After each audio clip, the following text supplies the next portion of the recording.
background on themselves and share what area of STEAM they work in. And so we can kind of maybe go in order in which everyone was introduced. So Shayla, happy to start with you, but we'll just be asking everyone 2 questions. Again, students, if you have any questions, feel free to, raise your hand or come off mute. We want to make sure that we're giving everyone a chance to make sure that they finish their thoughts and comments, but we do welcome an engaging conversation today. So feel free to ask any questions if you have them, or you can drop them in the chat. So Shayla, we'll start with you. What area of STEAM are you currently in, and how did you get into your field? I know we gave a little bit of background, but we'd love to hear directly from you. I will probably say I'm in all areas of STEAM as a director, leading a STEM initiative for over 20 schools and 9,000 students. And so a little bit about my background. Originally, I was a hard science major, chemistry. I wanted to go in and study cancer biology. That was the original goal, and to find the cure for cancer. That was through my experience with my grandmother, watching my grandmother pass away from breast cancer at the age of 4. So that was like my lifelong mission to figure out what killed my grandmother. But I jumped into education in 2007 as a high school chemistry, biology, and robotics teacher.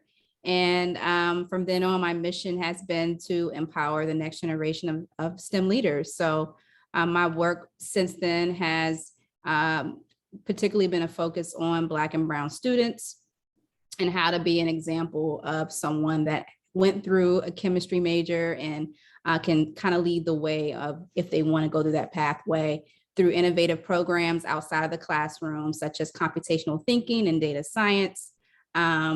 And robotics. So I have a non-traditional pathway. I'm not directly into the STEM space, but I am as a chemist leading the way in the education space.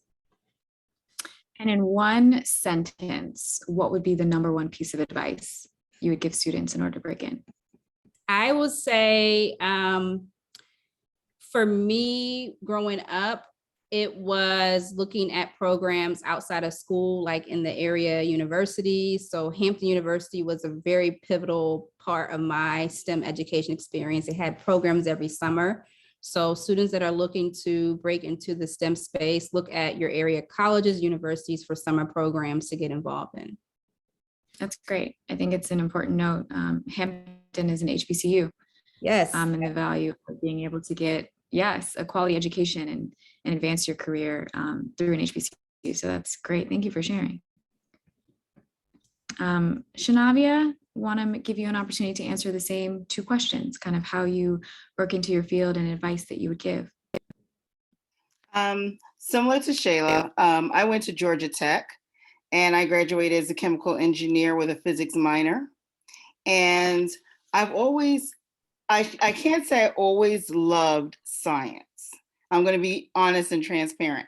I didn't always love science, though I went to science high schools and was in programs from early junior high school. But I started to develop an interest in science somewhere in late high school in my physics class. And I think it was the hands-on experiences that I had in that class. And it was also the encouragement from my teacher at the time. So moving forward, when I went to Georgia Tech, I had an interest in physics.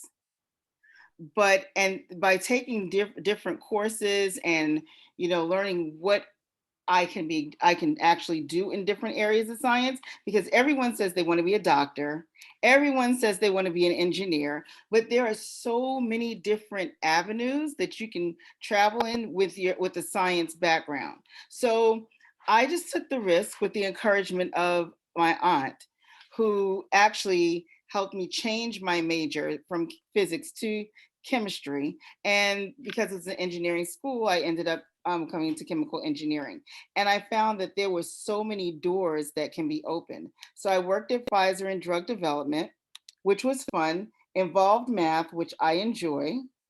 And then I also worked in at PerkinElmer. And that was a little different because that was more engineering. So though you had to have a science background or was encouraging, if you like to build things or if you're interested in computers, then that could be an option for you. So one thing about with me, it was the different areas that I was exposed to throughout my journey that kept me in the sciences. And so as an educator, I have that same love that I like to share with my students. So you don't have to just think of, oh, you're going to go to biology and you're going to be a doctor. There's so many different doors that can open for you in any of the STEM fields because we all work together and they all lend to each other. So a piece of advice that I would give to students is basically the same thing as Shayla. I would suggest that you just look at different programs. There's so many different programs that's available that are free in New York City, through NYU, through Columbia, and even in these different colleges that have summer programs where you can take on robotics, learn VR, take classes, right? And it's fun and it opens doors for you and opportunities that even in high school, that's a summer opportunity that you can even get paid for as a high school student in the science fields. So I would totally encourage you to just look at those doors and just remember this one thing, this key phrase that I have on my wall at school. If there is no struggle, there will be no progress. So if science is, you're like, oh, science is so hard. Yes, it is, but you can do it. I wanted to add something that Genevia. So the program that I participated in at Hampton University was it was a summer of my going into my senior year. It was called PRISM. And that experience, I was allowed to stay on campus, on Hampton University's campus for 6 weeks. I got a stipend every week, college credit in pre-cal and a science course. And we were able to go on field trips and meet with professors and do a research project. And so that kind of like solidified my interest in science. Like I knew I wanted to go into probably chemistry, but I didn't know what it was. And so that summer I did a research project on the Human Genome Project at the time. And that has opened so many doors. And I had the time and space to do it with professors at HU, got paid to do it. And then they also offered throughout my senior year, help with application process. At the time, the TI-83 was the thing to have for math. So they gave us all TI-83s. And then they even connected us to HBCUs that were recruiting students to go into STEM fields. So like Florida A&M's pharmacy program, I automatically got into their pharmacy program, even though I ended up going to a PWI. But there are so many programs out there like that that give you so much access. As a matter of fact, NASA just, and I'll put this in the chat, NASA just awarded several HBCUs money to run these summer programs, and they're looking for applicants. So I will put that in the chat. So if you want to stay on campus and earn money and learn about science, it's a great opportunity. Thank you both. I think one of the big things that I heard just even from you all was access to resources, kind of knowing where to go, being able to have people like your aunt who can encourage you to explore these spaces that you might not have considered. And so I appreciate you both sharing your experience and your background. Thank you. Next up, Cyril, let us know if you are on and can hear us, but would love to also hear from you just on a little bit of your background, how you got started, and if you had a piece of advice that you would provide to our students, what would it be? Yeah, this is a nice opportunity to have you. Hope you can hear me, right? Okay. Yes. Okay, fine. Okay, cool. So my name is Cyril, and I actually have a background in physics. So I'm actually Nigerian, and I'm actually calling all the way from Lagos, Nigeria. So yes, yeah. So I'm a serial volunteer. I'm a serial volunteer. When I mean serial volunteer, I've actually volunteered for so many organizations in the US and also Canada. So last year I had some engagement with some kids on drones. with some kids on drones, where I train them on how to fly drones and opportunities in drones. And also I volunteer with Blacks in Robotics in the US, where we trained about 40 HBCU students last year for a period of 10 weeks. So we just trained them on programming on robotics and hardware integration. So, but the summary about me is that I'm a serial volunteer, I'm a STEM advocate, and I'm specialized into drones and robotics. And currently I'm planning to pursue my master's program on drone forensic or computer science and engineering program in the US soon. And so that's just about me. And for the heads up, the encouragement I would like to give the young folks is they should just try to learn to pay the price, because when you pay the price, that's when you eat the rice. So if you could pay the price now, you get to eat the rice later on. So because when I started as physics, it was quite difficult for me, but then I volunteered for so many organizations, and I even have like a community in South Africa, but I've not been there. But then we are actually growing more young girls in drones, and that's just it. So just pay the price and eat the rice. Yeah, the opportunity is just endless, as Snavia Thank you, pointed out.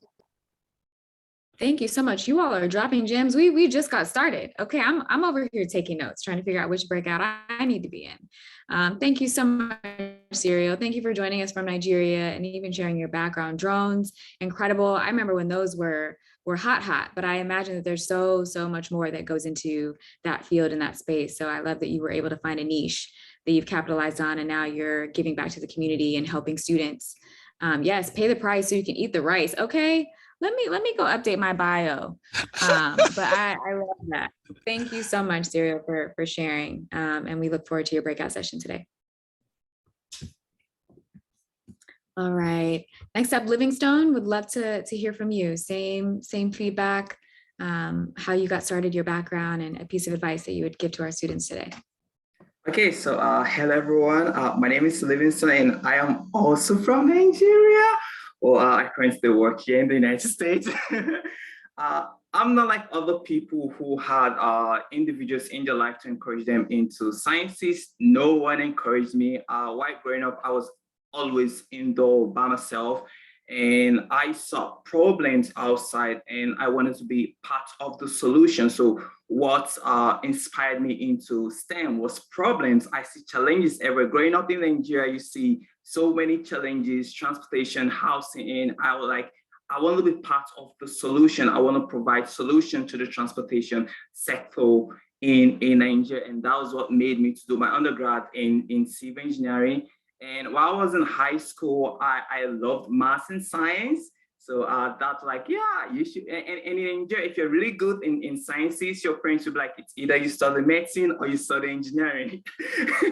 So I actually wanted to be a doctor, and at the same time I wanted to be an engineer, but I just chose engineering and finished my bachelor's degree from the University of Benin, and then now I'm currently doing my PhD at the University of Maryland. And all this while, what I've noticed is that there are so many challenges everywhere and so few people to solve those challenges. And these are the opportunity. When you see a challenge, that is an opportunity. And that is why I decided to use my skills to solve this problem in transportation engineering. And some of the projects I'm working on is based on trying to see how we can move people safely from point A to point B, try to reduce crashes, accidents in Maryland and in Africa in general. So what will I give, the advice I want to give to people who want to come into STEM? The thing is that it's not going to be easy. If it was easy, everyone would be doing it. And you want to be part of the people providing the solution and not the people who are actually benefiting from the solution. So choose today which path you want to follow. Be part of the people who are actually providing solutions to the problem. Said before, it's not going to be easy. If it was easy, everyone will be doing it. And also, don't let people decide for you. People can only advise you. At the end of it all, you have to make the decision yourself. So know what makes you happy, know what really excites you, and then go into it with all that you have. That's all I have to say. That is great feedback. Thank you. And I used to work in Maryland. Those crashes are real. I think driving just in general is something that we all, Over 700 crashes every year in Maryland. as we learn, you know,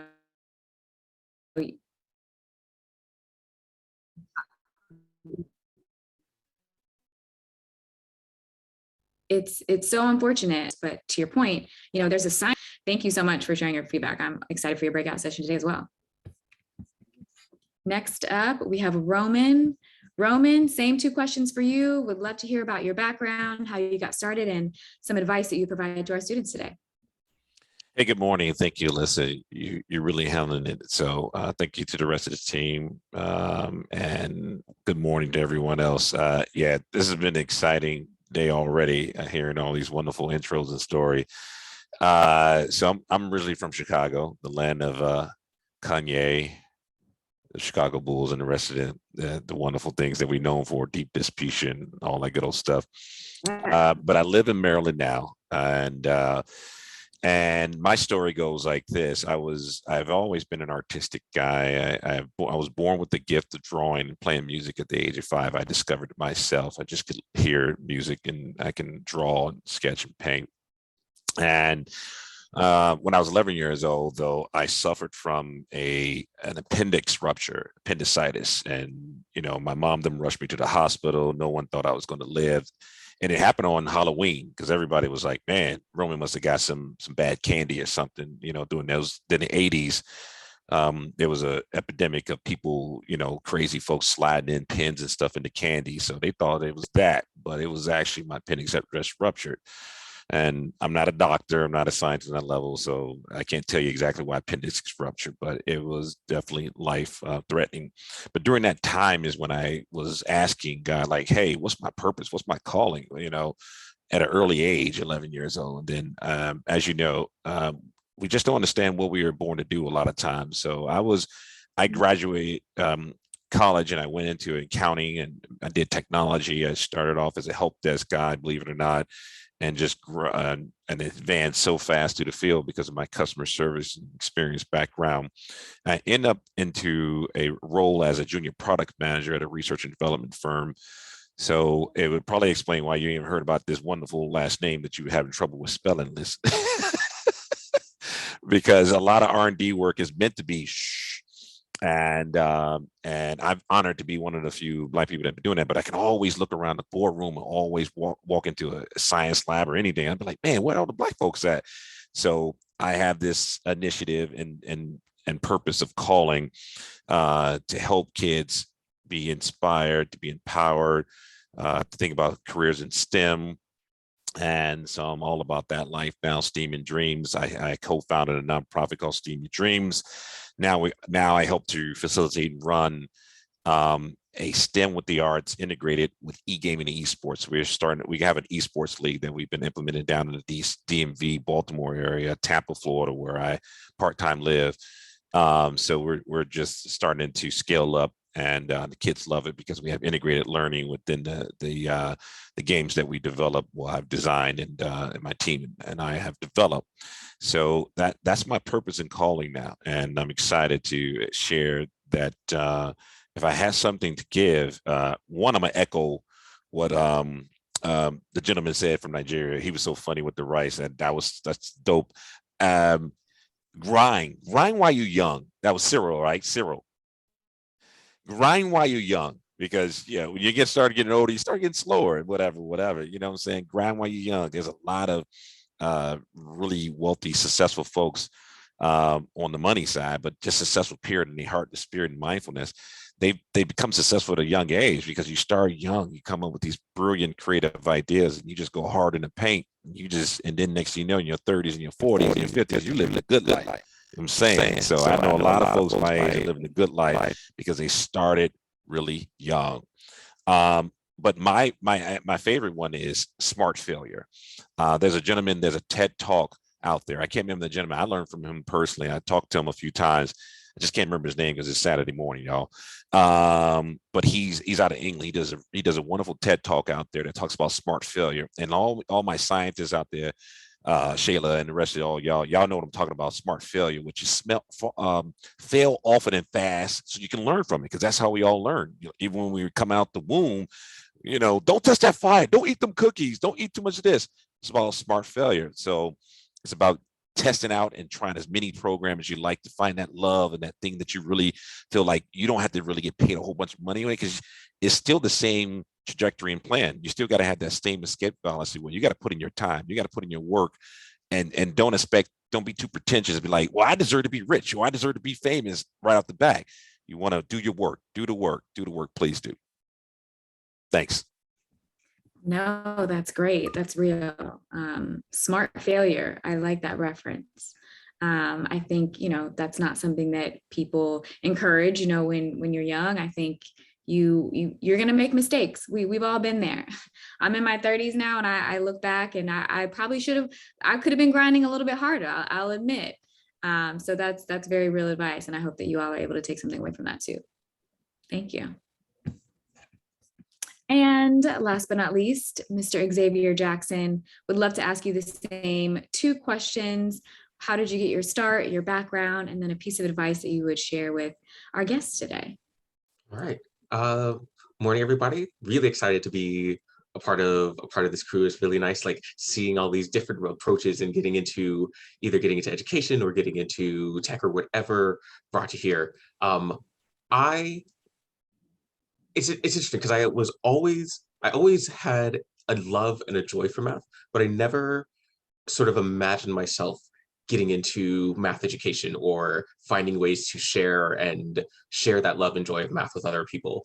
After high school, I went to college at MIT, and I was thinking about physics, and then I ended up getting into logistics. And then when I graduated, I found myself a nice corporate job working on the supply chain team. And I was like, this is great. This is the thing that I feel good about. But when it came time for a change, I started really asking myself, what are the things that I want to do? And I got a really nice volunteer opportunity at a science museum in Charlotte, North Carolina, just volunteering, helping people around the exhibit floor, showing them what how the exhibits worked. And I realized that I really enjoyed the experience of helping people understand something. And that summer, I got involved with a program called BEAM, Bridge to Enter Advanced Mathematics. It's a great program for underserved middle and high schoolers all around the New York City area.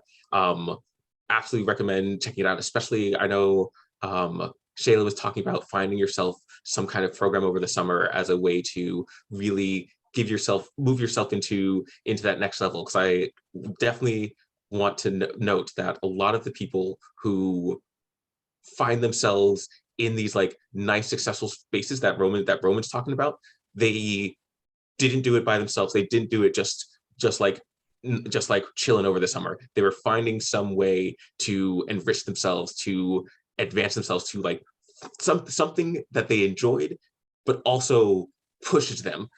And it is good to have a rest of the summer, but it's also good, especially as Roman's saying, while you're young, while you have the energy, to push yourself to the next level. And so that program, I taught for that program, and the students around me, the people around me just gave me so much energy, and I found that I really loved sharing what I knew about math. And from then on, I knew okay, teaching math is probably the thing that I'm supposed to be doing, not just the thing I want to be doing, but the thing I'm supposed to be doing. And since then, I found myself, I'm at a tiny private school out in Forest Hills, and I am really feeling supported. And this year, I am teaching a class that I didn't expect to be teaching, but fits so nicely in this love of sharing math. I call it algebraic applications, or that's what the class is called, but I call it math is everywhere. And it's because I claim the conceit of the class is that anything you want to do, there's a way to use math to do it better, to understand it better, to do it more efficiently. And this takes practice to figure out where it is, to figure out how to find it, to figure out how to use it. but that is one of the things that I'm hoping to bring and give to my students. And this class is full of students who don't always think of themselves as math people, but my advice is you are a math person, and don't let anyone, especially not yourself, tell you otherwise, because really math isn't everything. It is part of how we interact with the world. And even if you don't do it all the time, even if your brain isn't constantly thinking through it, you're finding it, you're using it, and you're making it part of your decisions. And so hopefully, and so yeah, so that's my advice, because I really find that I love being able to share math, and I very much appreciate when people like are able to have that appreciation and show themselves that math is something that is a part of them that they can do. I love that. Thank you so much. Thank all of you. I think that this was great. I am glad that we took a few moments to just kind of hear from you all individually, hear about how you got your start and what's important to you. I think the big takeaways before we kind of head out into our breakout groups from what I heard, and students feel free to chime in, is to one, find a support group, find like-minded people who have interests that are similar to yours, who can kind of help guide you as you're early on in your career. Seek out your resources. This summer, we're all looking for internships, right? It sounds like a lot of them can be paid. We've already dropped some resources and opportunities in the chat. Make sure you take advantage of those. Take screenshots, click on those links, bookmark them. You can also reach out to us after. We'll try to share some additional resources that were shared. We'll also share kind of, access and websites and information on our speakers as a follow-up. But this summer, internships. If we reach out to you, I want to hear what you're going to be doing this summer in addition to getting some rest. Also, you should want to be part of the solution, not the problem. Find out ways that you can be more engaged in your interests and find opportunities where you can help, doing things that might not be paid, right? Maybe you're doing them volunteering, but you're in the space that you want to be in. And finally, take advantage of now. You're young, you have time, you can figure it out. If you have an interest, pursue it. There are things that I thought I was interested in. I got an internship and I said, no, thank you, right? And you move on to the next thing. You're not one-dimensional. A lot of people here, as you heard, they started in one thing and now they're in a different space that might be similar, but now they feel like they found their way. So definitely wanted to highlight those nuggets. Thank you all so much for being able to share your background. I think that's appreciated by all. And then I think that's it. We got a chance to hear from everyone. Want to make sure that you all had a chance to change your names and add either an S, T, E, A, or M next to your name. I'm looking at a couple and it doesn't seem like everyone's changed their name. So in order for you to be put into a great breakout group, you got to hear from our speakers already. Make sure that you add either an S for science, a T for technology, an E for engineering, an A for arts, or an M for math based on your interest. And we'll make sure that we slot you into a breakout group accordingly. If there are any additional questions, let us know. But that's kind of what we're gonna move into next. Thank you, Melissa, and thank you to all of our amazing breakout leaders. You were dropping gems. I know the chat was loving it and happening. I had some students also DMing me, said can't wait for their breakout session based on what you guys were saying. So excited to have you guys here. I'm going to open the breakout rooms now. The people who did not put their name, you were randomly assigned. I can check to see if you wanted to be switched into something else, but I think I got mostly everyone. Just remember, we are doing giveaways at the end and we are looking for engagement and people to have your camera on. So please take the time to ask questions in the breakout rooms. They will be intimate conversations. So you can get all your questions asked. You can learn as much as you want to as possible and have fun. So we're excited to have you here. We're opening the breakout rooms and we hope that you walk away learning something. So the breakout rooms have been opened. Let me know if you have an issue and where you will need to go. And I see I have one unassigned person. So Tiara, I will be putting you in a room very shortly.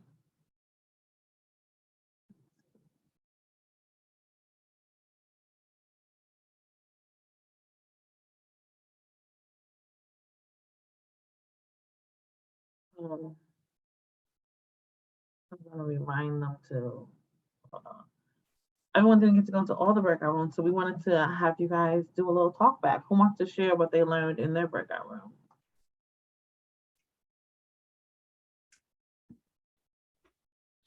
Hey, Deborah.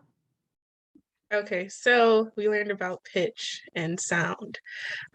We gathered glasses and we filled them up to different amounts, and we played Mary Had a Little Lamb. But that was not the objective. It was to learn about like how do we play with sound, and we learned that the stronger vibration causes a higher pitch. So if the glass was empty, it had more space for the sound waves to bounce around. But if the glass was full, there was like a weaker vibration because there wasn't a lot of empty space. The vibration, the wavelength had to go through the glass as well as the water.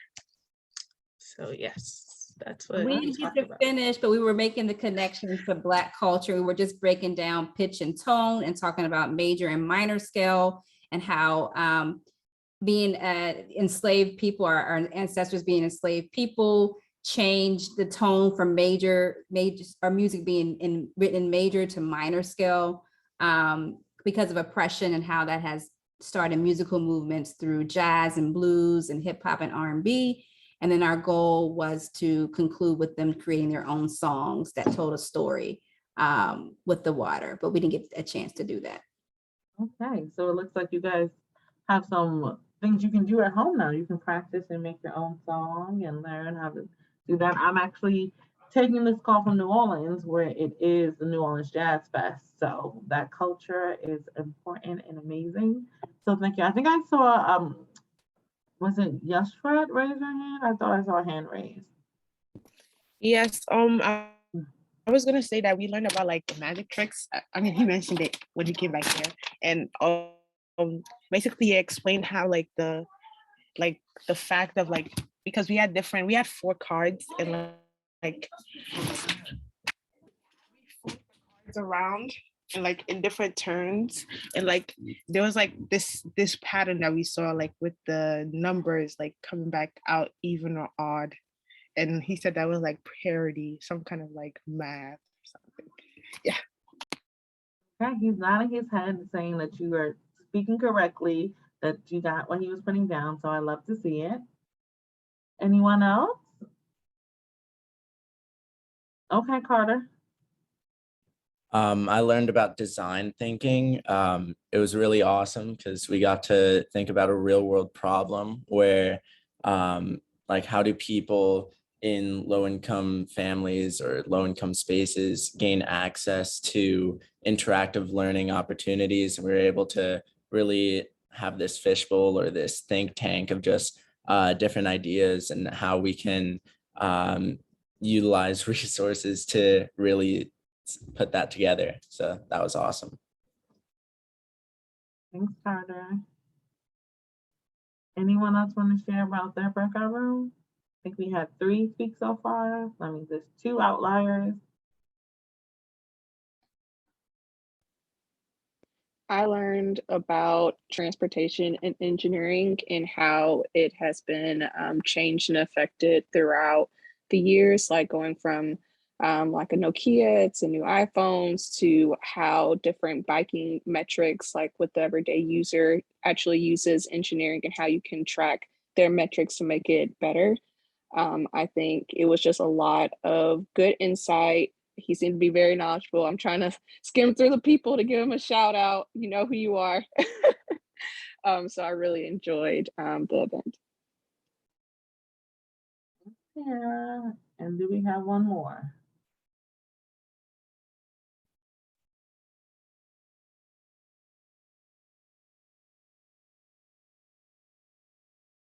Okay, so what we did, what we just did basically in my group, we actually learned about how to program simple robots, and also we learned how to build high-rise building using Tinkercad. So when we actually did an overview of several tech career paths, which is drones, robotics, 3D printing. So the students actually chose drones, robotics and 3D printing, and VR and XR. So we were unable to go into VR and XR because the time was short, but we talked about how to build simple robots. So this is actually the robot we built. So we built more like a robot that can blink an LED when you click on this simulation button. Then we were able to do yeah, we were able to play more like an happy birthday song with a simple.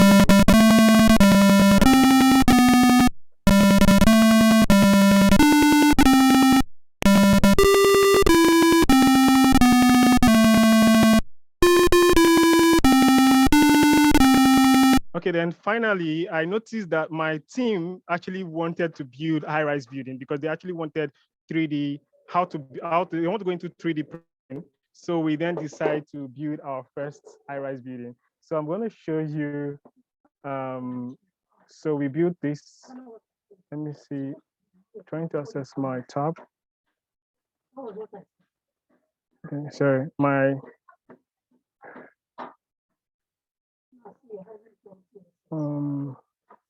okay, so let me just drag. Okay, the icon is blocking it. Okay, now this last one was this 3D object we built. Yes, so this is it. Oh, Yeah, so we actually, because I noticed the two team members I had, which is Aiden and Justin, so they actually wanted 3D objects. So I decided to build our first high-rise building with blocks, just with rectangles and triangles and shapes. They were able to come up with this design, and this is it. So you can just turn around. And so that's it. I don't know if they want to say anything, but that's just what we did. Yeah. perfect. Well, thank you for sharing. That looks and sounds amazing. It looks like everyone had an amazing time in their breakout rooms and that you learned something. That's really the main point of what we had today is that you would come and learn more about science, technology, engineering, arts, and math, that maybe you will consider it as a career choice, that maybe we really pick high school because as you go into college, this might be one of the majors you might want to look into. You might want to explore. Thank you for being here. I'm going to actually turn it back to Alyssa and Kevin if you have any parting words about today. I mean, just echoing what you said, thank you all for being able to join us today on a Saturday morning. I think, as we talked about and learned, like it's all about being able to tap into resources and access and being able to lean into your interests. And if this is something that you have interest in, I think this is where you start, right? Free opportunities and events. There are always going to be resources that might cost you. But when you can take advantage of free resources, free access, I think, you'll have YP's information if you ever want to reach out or connect with any of the speakers. If they're comfortable sharing their information, we're happy to connect you just to be able to continue to plug in. If you have an interest in STEAM, stick with it. Right. There's so much, I think, as we learned today that you can do and how you can continue down this path. So definitely want to keep you guys encouraged and energized. And we look forward to seeing you do great things. Yeah, just to dovetail what Alyssa said, definitely keep in contact. You could connect with YP on social media or connect with any of us on LinkedIn as you progress through your education, through your schooling and onwards. We have some PhDs in the room. Definitely put in that work. Sometimes it does get challenging, but as we heard, sometimes when you have a why that's deep enough, maybe you want to figure out how something works, or you have a family member that was affected by something that you want to research, it'll definitely give you that fuel and passion to go through when it gets tedious or challenging or boring sometimes. Because if everybody could do it, then everybody would do it. So as a computer engineer who's working as a software engineer now, I definitely feel, speaking to my younger self, that if I pay the price, then I can eat the rice. Thank you, everybody, for joining us today. Thank you. Deborah, you had a question?